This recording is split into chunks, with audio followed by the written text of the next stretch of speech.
In this video, I'll show you how to install the PayPal desktop app on a Windows 11 PC or laptop. So let's get started. First, open Google Chrome or any web browser on your computer. In the address bar, type paypal.com and press enter.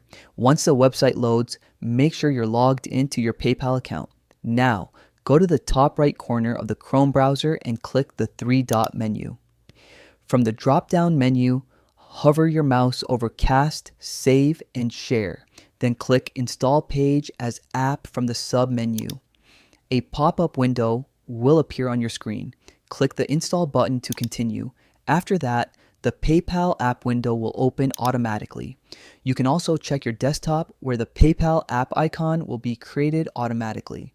You can double-click the icon anytime to open PayPal directly without opening your browser first.